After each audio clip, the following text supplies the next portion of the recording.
ಏನಪ್ಪ ಏನ್ ಪ್ರವೇಶಿಸ್ತಾನಪ್ಪ, ಏನ್ ಸಮಾಧಾನ ಇಲ್ದಂಗ ಮಾಡ್ತಾನಪ್ಪ ಅಪವಾದಿ ಅಂತ ಹೇಳಿದ್ರೆ ಧನಾಪೇಕ್ಷ. ಏನು ಧನಾಪೇಕ್ಷ. ದುಡ್ಡು ಸಂಪಾದಿಸಿ ತಪ್ಪಲ್ಲ, ಆ ದುಡ್ಡು ಸಲುವಾಗೇ ಬದುಕ್ತೀವಿ, ದುಡ್ಡು ಸಲುವಾಗೇ ನಾವು ಓಡ್ತೀವಿ ಅಂತ ನೋಡೋದು ಅದು ತಪ್ಪು. ಅದು ನಮ್ಮನ್ನ ಎಲ್ಲಿ ಕರ್ಕೊಂಡು ಹೋಗೋದು ಗೊತ್ತಾ? ದಾರಿ ತಪ್ಪಿಸ್ಬಿಡ್ತದೆ, ನಮ್ಮ ಕುಟುಂಬನ ಚದರಿಸ್ಬಿಡ್ತದೆ. ದೊಡ್ಡವ್ರೊಂದು ಮಾತು ಹೇಳಾರ, ಹಾಸಿಗಿದ್ದಷ್ಟೇ ಕಾಲ್ ಚಾಸ್. ಸಾಕು, ತೃಪ್ತಿ ಒಂದು ಇರಷ್ಟರಲ್ಲಿ ತೃಪ್ತಿ, ಒಂದು ಸಮಾಧಾನ ಇರ್ತೀವಿ. ಇನ್ನೊಂದೇನು ಗೊತ್ತಾ, ಆಗಿನ ಕಾಲದಾಗ ಹಂಗೆ ಇತ್ತು. ನಾವು ಸಣ್ಣ ಹುಡುಗರಿದ್ದಾಗ ನಾವು ನೋಡ್ತಿರುವಾಗ ಎಷ್ಟು ಸಮಾಧಾನ ಆಗಿತ್ತು ಗೊತ್ತಾ. ಹೊರಾಗ ಮಂಚುಗಳಕ್ಕ ಮಕ್ಕಂತಿದ್ರು. ನಮ್ಮವರು ಎಲ್ಲರೂ ಅವಾಗ, ನಮ್ಮವರು ಎಲ್ಲರೂ ಮಂಚುಗಳಕ್ಕನ್ ಹೊರ ಎದಕ್ಕೆ ಹೇಳು, ಸಮಾಧಾನ. ಇವಾಗ ಮಕ್ಕಂತಾರ, ಎಲ್ಲಿ ಕಳ್ಳರು ಬರ್ತಾರೋ, ಎಲ್ಲಿ ಏನು ಮಾಡ್ತಾರೋ, ಭಯ. ಬಾಗ್ಲಕ್ಕಟ್ಟು ಚಿಲುಗಾಕಟ್ಟು ಗೇಟುಗಳು, ದೊಡ್ಡ ದೊಡ್ಡ ಗೇಟುಗಳು ಮಾಡ್ಕೊಂಡು ಚಿಲುಗಾಕಿದ್ರು ಭಯ. ಯಾವನೇನು ಮಾಡ್ತಾರೋ, ಯಾವನೇನು ಬರ್ತಾನೋ, ಅಷ್ಟು ಭಯನಾಗಿ ಬಿದ್ದುಬಿಟ್ಟಿವಿ. ಎದಕ್ಕೆ ಹೇಳು, ಅವನಿಗೆ ಇಷ್ಟನಾಗಿ ಸಮಾಧಾನ ಆಗೋದು. ಅವನು ಇನ್ನ ಏನೋ ಮಾಡ್ಕೋಬೇಕು, ಏನೋ ದನ ಇನ್ನ ಮಾಡ್ಕೋಬೇಕು ಅನ್ನೋ ಆಲೋಚನೆ ಏನು ಮಾಡಾಕತ್ತಂದ್ರೆ ಅವನ ಜೀವಿತನ ನಾಶ ಮಾಡಾಕತ್ತೈತೆ, ಜೀವಿತನ ಚದರಿಸಾಕತ್ತೈತೆ. ಇದಷ್ಟನಾಗೆ ತೃಪ್ತಿ ಹೊಂದಿವ ಅನ್ಕೋ, ಭಾರಿ ಸಮಾಧಾನ ಆಗಿರುತ್ತೆ. ಅಪವಾದ ಏನ್ ಮಾಡ್ತಾನೆ ಗೊತ್ತಾ, ಈ ಆಲೋಚನೆಗಳು ಹುಟ್ಟಿಸ್ತಾನೆ. ಏನ್ ಆಲೋಚನೆಗಳು? ಇಷ್ಟೇ ರೀ ಸಾಕಾಗೋದಿಲ್ಲ. ನೋಡು ಅವ್ರು ನೋಡಿ ಹೆಂಗದಾರ, ನೋಡು ಇವ್ರು ನೋಡಿ ಹಂಗದಾರ, ಅವ್ರು ನೋಡಿ ಅದು ತಗೊಂಡಾರ, ಇವ್ರು ನೋಡಿ ತಗೊಂಡು, ಇವ್ರು ಏನ್ ಮಾಡ್ತಾರೆ, ಇವನು ಇಲ್ದಿದ್ವೆಲ್ಲ ಅದನ್ನ ಇವನು ಮನಸ್ಸಿನಾಗ ಇಟ್ಕೊಂಡು ಅದನ್ನೇನೋ ಮಾಡ್ಬೇಕಂತ ಇವನೇನು ಹೆಚ್ಚಿನದಾಗಿ ಅದಕ್ಕೆ ಕಲ್ಸಲ್ಲ ಓಡಕ್ ಹೋಗ್ತಾನೆ. ಅದೇನಾಗ್ತೇಳು, ಇರೋದು ಕೂಡ ಕಳ್ಕಂತಾರ. ಇವಾಗ ಹಂಗೆ ಆಗ್ತಿರೋದು ಭಾರಿ ಮಂದಿ. ಈಗ ಏನ್ ಮಾಡ್ತಾರ, ಇದ್ದಿದ್ರಾಗ ಮಾಡ್ಕಪ್ಪ ಅಂತಿದ್ರೆ ಇವು ಪ್ಯಾಕ್ಗಳು ಆಡ್ಕೊಳಕ್ ಹೋಗೋದು ಎದಕ್ಕೆ ಹೋಗ್ತಾರ ಹೇಳು? ಇದ್ದಿದ್ರಲ್ಲಿ ಮಾಡ್ಕೋಬೇಕಲ್ಲ. ಇಲ್ಲ, ಇದನ್ನ ಆಡಿ ಇನ್ನ ಸಂಪಾದಿಸಿ ಇನ್ನ ನಾವು ದೊಡ್ಡ ದೊಡ್ಡ ಮಾಡ್ಕೋಬೇಕಂತ ಹೋಗಿ ಅಂದ್ರೆ ಇದ್ದಿದ್ದು ಕೂಡ ಓದ್ತಿದೆ, ನಾಶನ ಆಗ್ತದೆ. ಇದು ಅಪವಾದಿ ಮಾಡೋ ಕುತಂತ್ರ. ಇದು ಈ ಧನಾಪೇಕ್ಷ ಅನ್ನೋದು ಅಪವಾದಿ ನಮ್ಮ ಕುಟುಂಬಗಳು ಕಳಿಸ್ತಾನೆ. ಇದು ಎದಕ್ಕೆ ಕಳಿಸ್ತಾನಂದ್ರೆ ಜೀವಿತ ನಾಶನ ಮಾಡಕ. ಯೌವನಸ್ಥರು ಕೂಡ ಬಲೆ ಆಗ್ತಾನೆ ಇದನ್ನ, ಇದನ್ನ. ನಾ ಸಣ್ಣ ವಯಸ್ಸಿನಾಗೆ ದೊಡ್ಡ ಇದಾಗ್ಬಿಡ್ಬೇಕಂತ ಹೇಳಿ ಹೋಗಿ ಈ ಕ್ರಿಕೆಟ್ ಬೆಟ್ಟಿಂಗ್ಗಳು ಅವು ಇವು ಆಡಿ ಎಷ್ಟು ಜೀವಿತಗಳು ನಾಶನ ಮಾಡ್ಕೊಂಡಿಲ್ಲ. ತಾಯಿ ತಂದೆಗಳು ಬಾಧೆ ಬೀಳ್ತಾರ. ಸಾಲ ಸಾಲ ಸಾಲ ಸಾಲ. ಈ ಮಕ್ಕಳಿಗೆ ದುಡ್ದಿದ್ದಲ್ಲ, ಈ ಮಕ್ಕಳಿಗೆ ಸಾಲಗಳು ಕಟ್ಟೋದೇ ಸಾಕಾಗತ್ತೆ. ಲಾಸ್ಟ್ ನೀನ್ ಏನು ಮಾಡಬೇಡ, ನೀನ್ ಸುಮ್ಮನೆ ಮನೆ ಕೂತ್ರೆ ಸಾಕು. ನೀನ್ ಸಾಲ ಮಾಡ್ಕೊಂಡ್ ಬಂದಿಲ್ಲ ಅಂದ್ರೆ ಚಿಂತೆ ಇಲ್ಲ, ನಾವು ನಿನ್ನ ನೋಡ್ಕೊಂತ ಪೋಷಿಸ್ತೀವಿ ಸಾಕು. ನೀನ್ ನಷ್ಟ ಮಾಡಬೇಡ, ಇದ್ದಿದ್ದು ನಷ್ಟ ಮಾಡಬೇಡ ನೀನು. ಅವಾಗ ಒಂದು 5,000 10,000 ಸಾಲ ಐತಂದ್ರೆ 5,000 10,000 ಸಾಲ ಐತಿ, ಯಾವಾಗ ತೀರಿಸ್ಬೇಕು ಈ ಸಾಲ, ಫಸ್ಟ್ ಈ ಸಾಲನ ಯಾವಾಗ ತೀರಿಸ್ಬೇಕು ಅಂತ ಆಲೋಚನೆ ಮಾಡ್ತಿದ್ರು ನಮ್ಮ ತಂದೆ ತಾಯಿಗಳು, ದೊಡ್ಡವರು. ಹೌದಾ? ಅವ್ರಿಗೆ ಅದೊಂದು 10,000 ಸಾಲ ಐತಂದ್ರೆ ಫಸ್ಟ್ ಸಾಲ ತೀರಿಸ್ಬೇಕನ್ನೋ, ಸಾಲ ತೀರ್ಸೋವರೆಗೆ ಅವ್ರಿಗೆ ಒಂದು ಸಮಾಧಾನ ಆಗೋದಿಲ್ಲ. ಇವಾಗ ಇಷ್ಟಿಷ್ಟು ಹುಡುಗರು ಲಕ್ಷಗಳು ಸಾಲ ಮಾಡ್ತಾರ. ಮತ್ತೆ ಅವ್ರಿಗೇನು ಕೊಡ್ತಾವ್ರ, ಮತ್ತೆ ಏನ್ ನೋಡಿ ಕೊಡ್ತಾವ್ರ ಗೊತ್ತಿಲ್ಲ. ಯಾರಿಗನ್ನ ಕದಲ್ಸಿ ಇವ್ನು 5 ಲಕ್ಷ ಸಾಲ ಮಾಡೋಣ, 10 ಲಕ್ಷ ಸಾಲ ಮಾಡ, ಈಗ ಹೆಂಗ ಕೊಟ್ಟಾರಪ್ಪ ನೀವು ನೋಡಿ. ತಂದೆ ತಾಯಿಗಳು ಎದೆಗಳು ಪಡ್ಕಂತಾರ, ಏನ್ ನೋಡಿ ಕೊಟ್ಟಾರ ಇವ್ರು ಏನ್ ನೋಡಿ ಮಾಡಾರ ಸಾಲ. ಅದ್ರಿಂದ ಏನಾಗತ್ತೆ ಹೇಳು, ಈ ಧನಾಪೇಕ್ಷೆ ಏನ್ ಮಾಡಾಕತ್ತೆ, ಕುಟುಂಬನ ಸರ್ವನಾಶನ ಮಾಡಾಕತ್ತೆ. ಇವಾಗ ಏನ್ ಮಾಡ್ತಾರೆ ಹೇಳು, ತಂದೆ ತಾಯಿಗಳೇ ದುಡ್ಡು ಕೊಟ್ಟು ಕಳಿಸ್ತಾರ ಆಡಂತ ಹೇಳಿ. ಇನ್ನು ಇವರಿಂದ ಎಂತ ಮೇಧಾಗಳು ಇರ್ಬೇಕೇನು ಇವ್ರು. ತಂದೆ ತಾಯಿಗಳೇ ದುಡ್ಡು ಕೊಟ್ಟು ಹಾಡೋಗು ಅವನಿನ್ನೇನು ಉದ್ಧಾರ ಆಗ್ತಾನ, ಅವನು ಏನ್ ಬೇಷ್ ಬಿಡ್ತಾನ ಅವನು. ಲಾಸ್ಟಿಗೆ ಏನಂತಾನೆ ಗೊತ್ತಾ, ಒಂದಿನ ಅವ್ನ ಜೀವನ ಅವ್ನು ನಾಶನ ಆಗಿ ಅವನು ಎಲ್ಲ ಬರಬಾರ್ದಾಗಿ ಅವ್ನು ಕುತ್ಕೊಂಡಾಗ ಅವನ್ನ, ನಿನ್ನ ಜೀವನ ನಾಶನ ಆಗಿದ್ದ ಕಾರಣ ಏನಂದ್ರೆ ನನ್ನ ತಂದೆ ತಾಯಿಗಳು ಅಂತಾನು. ಅವತ್ತೇ ನನ್ನ ಬೈದು ನಾನು ಹಿಂಗೆ ಮಾಡಬಾರ್ದ್ಲಿ, ನೀನು ತಪ್ಪು, ಈ ರೀತಿ ಜೀವಿತ ಅಲ್ಲ, ಇದ್ದಿದ್ರಾಗ ಮಾಡ್ಕೊಂತೀನು, ಸಣ್ಣದಾಗ್ಲಿ ದೊಡ್ಡದಾಗ್ಲಿ ಒಂದಿನ ದೇವ್ರು ನಾವು ಮೇಲೆ ತರ್ತಾನ, ನಿಯತ್ವಾಗಿ ಬದುಕಂತ ಹೇಳಿ ತನ್ನ ತಂದೆ ತಾಯಿಗಳು ನಾನು ಹೇಳ್ಕೊಟ್ಟಿದ್ರೆ ಇವತ್ತು ನನಗೆ ಈ ಸ್ಥಿತಿಗೆ ಬರ್ತಿದ್ದಿಲ್ಲ ಅಂತ ಹೇಳ್ತಾನ ಅವನು. ನೀನೇ ಕೊಟ್ಟು ನೀನೇ ಕಳಿಸಿ ನೀನೇ ಅವ್ನ ಜೀವನ ಹಾಳು ಮಾಡಿ ಕುಂದಿರಿಸಿದ್ರೆ ಅಂತ ತಂದೆ ತಾಯಿಗಳು ಅದಾರ. ಇವಾಗ ನಾವು ಕಣ್ಣಾರ ನೋಡ್ತಿದೀವಿ, ನಮ್ಮ ಸುತ್ತಮುತ್ತಲ ನೋಡ್ತಿದೀವಿ ನಾವು. ಎದಕ್ಕೆ ಹೇಳು, ಧನಾಪೇಕ್ಷ.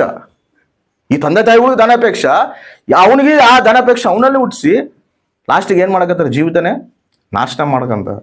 ಇದು ಅಪವಾದಿ ಮಾಡ್ತಿರೋ ಕುತಂತ್ರ, ಇದು ಆಗ್ತಿರೋ ಬಲೆ. ಇದು ಎಷ್ಟು ಮಂದಿ ಈ ರೀತಿ ನಡೀತಿಲ್ಲ, ಎಷ್ಟು ಜೀವಿತಗಳು ಹಾಳಾಗ್ತಿಲ್ಲ.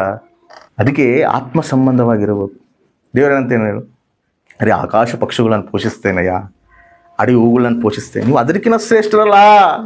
సింహపు పిల్లలైనా కొదువగలిగి ఆకలి గొనిన నా పిల్లలు ఆకలితో అలమటింతురా ನೀ ಉನ್ನಂತ ವರಕು.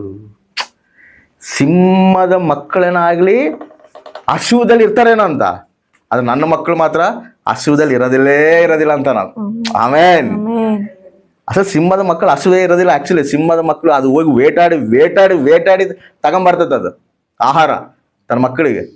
ಆ ಮಕ್ಕಳೇನ ಹಸುವದಲ್ಲಿ ಇರ್ಬೋದೇನ, ಸಿಂಹ ಮಕ್ಕಳೇನ ಹಸುವದಲ್ಲಿ ಇರ್ಬೋದೇನ, ನನ್ನ ಮಕ್ಕಳು ಮಾತ್ರ ಹಸುವದಲ್ಲಿ ಇರೋದಿಲ್ಲ, ನಾನು ಪೋಷಿಸ್ತೀನಿ ಅಂತ ಹೇಳ್ತಾನೆ ದೇವ್ರು.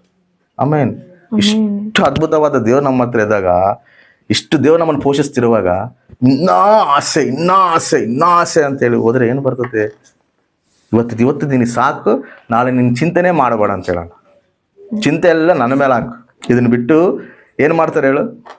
ಅಪವಾದಿ ಆಲೋಚನೆಗಳಿಗೆ ಒಳಗಾಗಿ ಏನು ಮಾಡ್ತಾರೆ ಅಂದರೆ ಧನಾಪೇಕ್ಷದಲ್ಲಿ ಬಂದು ಓಡ್ತಾರೆ. ನೋಡು, ತಪ್ಪಲ್ಲ, ಸಂಪಾದಿಸ್ಕೋಬೇಕು.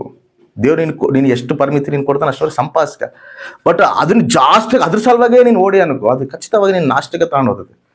ಖಚಿತವಾಗಿ ನಿನ್ನ ಅದನ್ನು ನಾಷ್ಟಕ್ಕೆ ನಿಂದಿರಿಸ್ತದೆ, ಕುಟುಂಬನೇ ಚದರಿಸ್ತದೆ ಅದು. ನಾವು ಎಷ್ಟು ಮೆಸೇಜ್ಗಳು ಹೇಳಿವಿ. ನಾನು ಒಂದು 500-600 ಮೆಸೇಜ್ಗಳು ಮೇಲೆ ಆಗ್ಯಾವ ನಾನು ಯೂಟ್ಯೂಬ್ನಾಗ.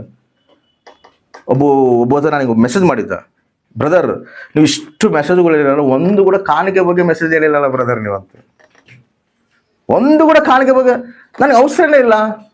ಅಲ್ಲಿ ಹೇಳ್ಬಾರ್ದಂತಲ್ಲ, ವಾಕ್ಯನಾಗ ಐತೆ, ಬಟ್ ನಾನು ಅದು ಹೇಳೋದೇ ಇಲ್ಲ. ಪುರುಷನ್ ಯಾರು? ತಂದೆ. ನನ್ನ ಕರೆದಿರೋದು ಇದಕ್ಕ ಆತ್ಮ ಸಂಬಂಧ ಕಟ್ಟಾಕ. ಸರಿ, ಅದೇ ನಡೆಸ್ಕೊಂತಾನ, ಅದೇ ನೋಡ್ಕೊಂತಾನ. ಯಾವತ್ತೂ ಕೂಡ ನಾನು ಅದ್ರ ಬಗ್ಗೆ ನಾನು ಆಲೋಚನೆ ಮಾಡೋದಿಲ್ಲ. ಯಾಕಂದ್ರೆ ನಾನು ಅದರಿಂದ ಓಡುವಲ್ಲ, ಕ್ರಿಸ್ತನಿಂದ ಓಡ್ತಾ ಇದೀನಿ, ಅದು ನನ್ನಿಂದ ಓಡಿ ಬರ್ತದೆ. ಆಮೇನ್, ಹಲ್ಲೆಲೂಯಾ. ಇವರೆಲ್ಲ ಏನ್ ಮಾಡ್ತಾರೆ ಹೇಳು? ಸೇವಕರ ಮುಂದೆ ಎಲ್ಲ ತಗೊಂಬಂದು ಹಾಕ್ತಾರ, ಮಾಡ್ತಾನ. ಆತ್ಮ ಸಂಬಂಧವಾಗಿ ನಾವು ಕರೆಕ್ಟಾಗಿ ನಡೆದೀವಿ ಅಂದ್ರೆ ಆತ ನಮ್ಮನ್ನು ಪೋಷಿಸ್ತಾನ. ನಿಯತ್ತಾಗಿ ನಾವು ಜೀವಿಸಿವಿ ಅಂದ್ರೆ ಆ ನಿಯತ್ತೆ ನಮ್ಮನ್ನು ಕಾಪಾಡ್ತದೆ. ನಾವು ಓಡೋದು ಬೇಕಾಗಿಲ್ಲ, ನಾವು ದುಡ್ಡುಲಿಂದೆಲ್ಲ ಓಡ್ಬೇಕಾಗಿರೋದು. ದುಡ್ಡು ಸಲುವಾಗಲ್ಲ ನಾವು ಮಾಡ್ಬೇಕಾಗಿರೋದು ಸೇವೆ, ಆತ್ಮಗಳ ಸಲುವಾಗ, ಕುಟುಂಬಗಳು ಕಟ್ಟದ ಸಲುವಾಗ. ನಾವು ಒಂದು ಕುಟುಂಬನ ನಾವು ಕಟ್ಟಿ ಬಂದ್ರೆ ಆ ಕುಟುಂಬ ಜೀವಿತಗಳೇ ಮಾರ್ಬಿಡ್ತಾವ. ಒಬ್ಬ ವ್ಯಕ್ತಿ ಮಾರನಂದ್ರೆ ಕುಟುಂಬದಲ್ಲಿ ಆ ಕುಟುಂಬ ಎಷ್ಟು ಸಮಾಧಾನ ಆಗಿರ್ತದೆ ಗೊತ್ತಾ, ಎಷ್ಟು ಆನಂದಕರವಾಗಿರ್ತದೆ ಗೊತ್ತಾ. ಅದಕ್ಕಾಗಿ ದೇವ್ರು ನಮ್ಮನ್ನು ಕರೆದಾನ. ಆ ಗುರಿನ ಬಿಟ್ಟು ಏನಕ್ಕೋ ಓಡೋಗಿ ಬಂದ್ರೆ, ಇವಾವರಿ ಚರ್ಚ್ ನಾವು ಪ್ಲಾಟ್ ತಗೊಂಡಿವಿ, ಆ ಪ್ಲಾಟ್ ತಗೊಂಡಿವಿ ಅಂತೇಳಿ ನಾವು ಹೋಗಿ ಸಂಸ್ಥೆಗಳಿಗೆ ನಮ್ಮ ಪ್ಲಾಟ್ ಐತಪ್ಪ, ನಮ್ಮ ಚರ್ಚ್ ಕಟ್ಟಕೊಂಡ್ರೆ ಇವಾಗ 10 ಲಕ್ಷ ಶಾಂಕ್ಷನ್ ಮಾಡಿಕೊಡ್ತಾರೆ ನಮಗೆ. ಚಕ್ಕನ ಕಟ್ಬೋದು ನಾವು ಚರ್ಚ್, ಒಂದು 2 ತಿಂಗಳ ಕಟ್ಬೋದು ಚರ್ಚ್. ನಾವು ಬೇಡ, ನಮಗೆ ಕಟ್ಸೋಣ ಯಾರು? ದೇವ್ರು. ಆಮೇನ್. ಆತ ಕಟ್ಟಬೇಕು. ಆತ ಕಟ್ಟಿದ್ರೆ ಅದು ಸ್ಥಿರ ಪಡ್ತತೆ, ನಿಂದಿರ್ತದೆ, ಕದಲದಿಲ್ಲ ಅದು. ನಾವು ಕಟ್ಟೋಕೆ ಹೋಗಿವ ಅನ್ಕೋ, ಅದು ಬೀಳ್ತದೆ. ಇವತ್ತು ಕಟ್ಟರು ಕೂಡ ನಾಳೆ ನಡೆದಾಗ ಅದು ಬೀಳ್ತದೆ. ನಾವು ಕಟ್ಟಬಾರ್ದು, ಇವತ್ತು ಆತ ಕಟ್ಟಬೇಕು.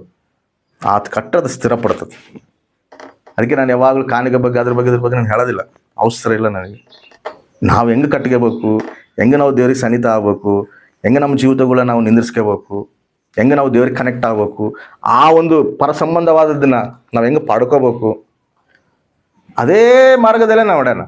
ಪರ ಸಂಬಂಧವಾಗಿ ನಾವು ನಡೆದೀವಿ ಅಂದರೆ ಏನಂತ ನನಗೆ ಗೊತ್ತ, ದೇವರು ಮೊದಲು ನನ್ನ ನೀತಿಗಾಗಿ, ನನ್ನ ರಾಜ್ಯಕ್ಕಾಗಿ ನೀನು ತಗೋಪಡು, ಸಮಸ್ತನ ನಿನಗೆ ಸಮಕೂರಿಸ್ತೀನಯ್ಯ. ನೀನು ಮೊದಲು ನನ್ನ ನೀತಿನ ಬಿಟ್ಟು, ನನ್ನ ರಾಜ್ಯನ ಬಿಟ್ಟು ನೀನು ಇದನ್ನ ಹಿಡ್ಕೊಳಕ್ ಹೋಗಿ ಅಂದ್ರೆ, ನಾನು ನಿನ್ನ ಕರೆದಿರೋದು ಇದಕ್ಕೆ ಕರೆದಿರೋದು ಇದಕ್ಕಲ್ಲಲ್ಲ. ಆ ರಾಜ್ಯನ ಕಟ್ಟಾಗ ನಮ್ಮ ಕುಟುಂಬಗಳ ಅಪವಾದಿ ನಾಶನ ಮಾಡ್ಬೇಕಂದ್ರೆ ಏನು ಕಲಿಸ್ತಾನ? ಧನಾಪೇಕ್ಷ. ಈ ಧನಾಪೇಕ್ಷೆ ಕೂಡ ನಮ್ಮ ಜೀವಿತನ ನಾಶನ ಮಾಡ್ತದೆ.